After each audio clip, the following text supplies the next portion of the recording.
ओम नमो भगवते वासुदेवाय।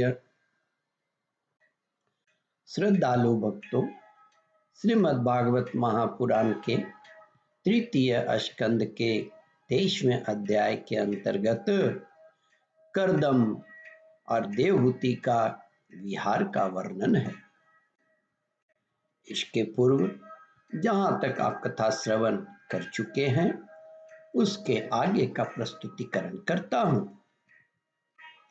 श्री मैत्रेय जी कहते हैं, विदुर जी, ऐसे सुंदर घर को भी जब देवहूति ने बहुत प्रसन्न चित्त से नहीं देखा, तब सबके आंतरिक भाव को परख लेने वाले कर्दम जी ने स्वयं ही कहा, वीरू, तुम इस बिंदु सरोवर में स्नान करके विमान पर चढ़ जाओ।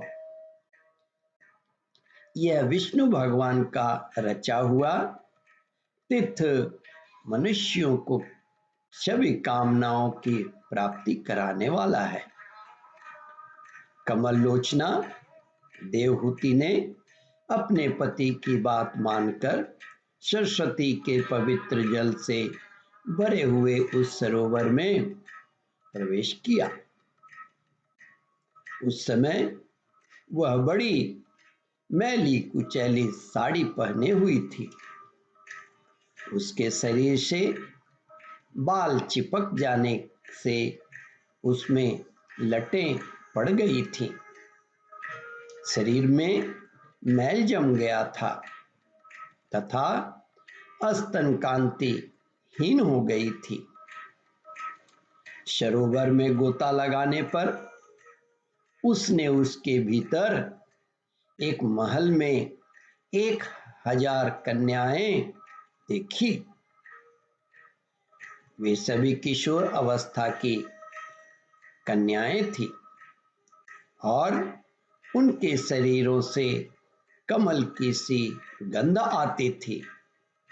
देवहूति को देखते ही वे सब स्त्रियां सहसा खड़ी हो गई और हाथ जोड़कर कहने लगी, हम आपकी दासियां हैं, हमें आज्ञा दीजिए, आपकी क्या सेवा करें।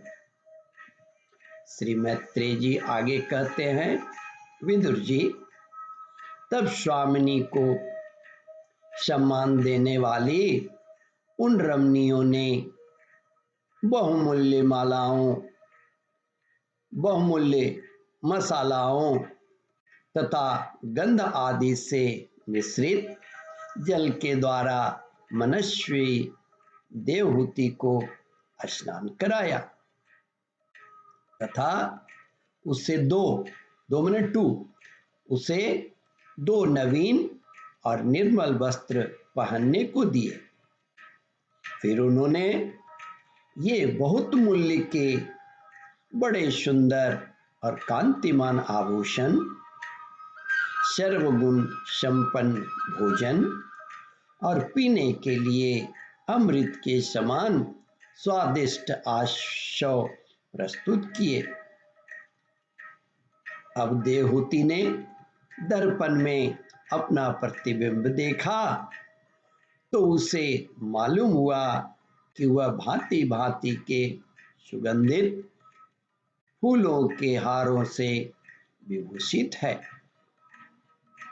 स्वच्छ वस्त्र धारण किए हुए है।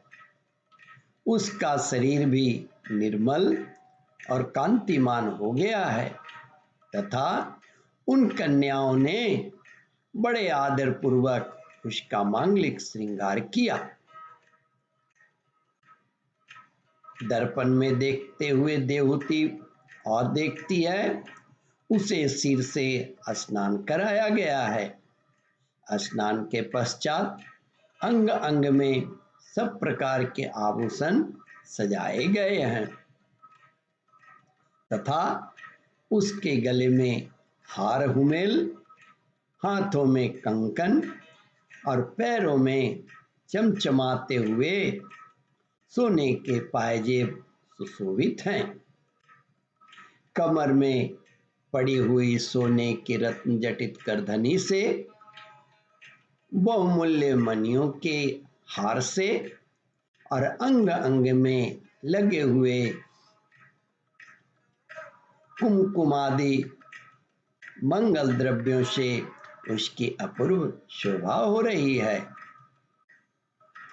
उसका मुख सुंदर दांत वाली मनोहर भौहें, कमल की कली से स्पर्धा करने वाले प्रेम कटाक्ष सुंदर नेत्र और नीली अलकावली से बड़ा ही सुंदर जान पड़ता है।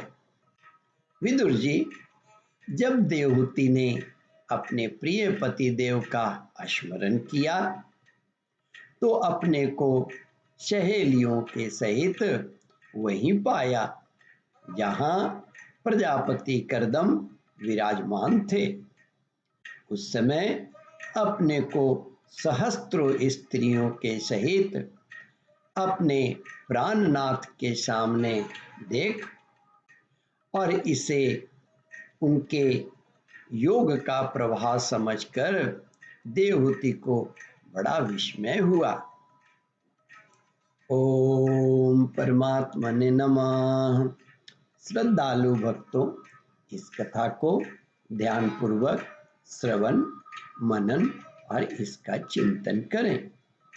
इस कथामृत का रसास्वादन अपने बंधु बांधवों को भी करावें। इस वीडियो को शेयर और सब्सक्राइब करें।